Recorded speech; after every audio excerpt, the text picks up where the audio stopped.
You're only going to grow as fast as your team grows. And what I mean by that is typically when you start out with a 10 to 20K per month business or even 50K per month, to be honest, you most likely have a B type of business, meaning it's not where you want to be at. But as you start building these blocks, you always want to make sure as your business scales that you have an A player performance team. Now, I'm going to talk about this. And if you guys don't know me, my name is Dennis. I'm a partner with multiple businesses. And my main goal for those businesses is to scale to past 500K per month. And I've really been through this before through managing a team that went to 700K per month, gone to 8-figure masterminds. And what I want to share today actually are just a real scenario that's going on with one of our businesses, and just sharing a story of what we're actually planning to do because of this as well, right? So this is what one of the offers that's passing 200K per month right now. And in the very beginning of the year, we had one setter and we actually started adding an evening setter. So a setter that worked from 9 to 5, and then we had a evening from like 5 to 8 setter. Now, a lot of times, and just to let you know, the 9 to 5 setter killer, and then the 5 to 8 kind of like just doing their job, because it is kind of a part-time gig. Now, from the very beginning, to be very transparent, I already knew that 5 to 8 PM setter probably wasn't the person that was going to stick with us in the long term. And the reason is because they just didn't have that, killer mentality to really just do above and beyond the work of what's needed. They kind of just always checked off the things that needed to be done. And I've seen this in a lot of offers in the very beginning where you might just need somebody who's kind of not always the best, because they're not going to want to be in probably a 40 to 50K per month business. They want to be at a higher level, but you kind of just take the hit per se to say, okay, like I'll bring a B player for right now. They're probably going to stay for maybe 3 to 6 months, but I'm only doing this because I probably don't have as many leads as to what they want. So an A player would just leave, but a B player would be okay with this. And that's what was going on with this business. And I'm okay with that because you really just want to have some sort of team in the beginning that you can build, and then you end up having 8 players, right?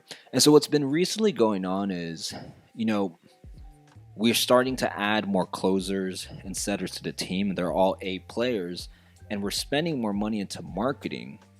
But what's going on is we're not seeing the exact output of book calls that we should be getting. And then we go back and we're looking at all the call reviews, we're looking at all the end of day reports, and we're noticing that B player that was brought on in the beginning of the year is still doing a B player type of performance, as that person should be, because that's what they think is normal and they kind of just check off the right boxes.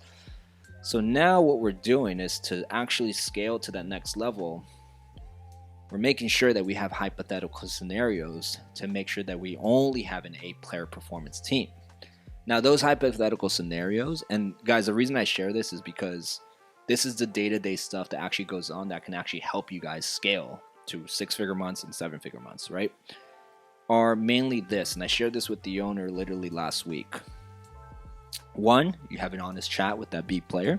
You say, hey, we're going to just step up. You're going to have to hit these KPIs because everybody else is, doing this. They're exceeding KPIs, but this is going to be the new norm.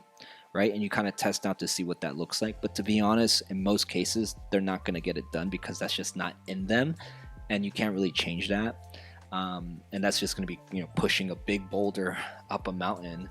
2, you replace that person, right, by bringing in another person who's in that position. Or 3, since this is just an evening type of role, you get the setters there to increase more output to work during the evening, right? And so what we're doing right now is we're kind of just playing around with these options.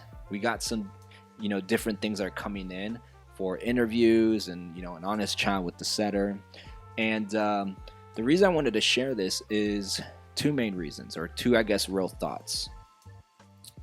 It's okay for a season for you to actually have a B player team if you're in the beginning stages of scaling. And the reason is because in most cases, A player setters and closers are probably not going to want to be part of a team that doesn't have enough leads or doesn't have enough opportunity for them. A lot of the A players, and I respect that they do that they do this, is they sneak out and kind of sniff as to if this offer has potential opportunity. They'll ask lots of questions because they know the game. They know their skill set as well.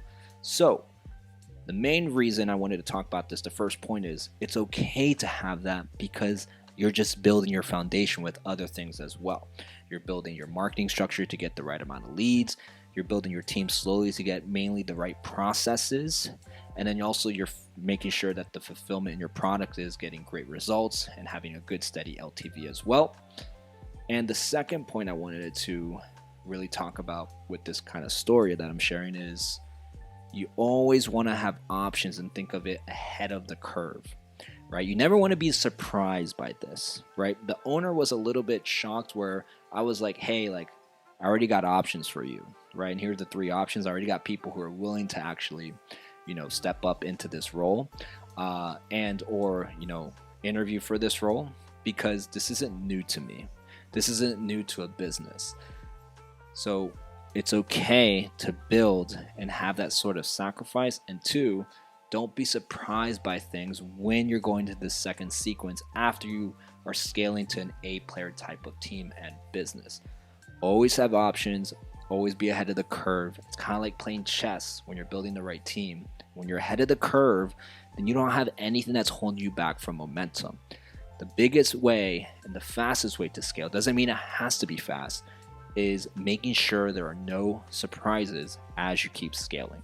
And the more times that there's no surprises, the more you can keep scaling with momentum and get there sooner and faster. But the point isn't to be fast, but more cleaner. So if this helped you, let me know. Drop some questions down, and I'll see you on the next one.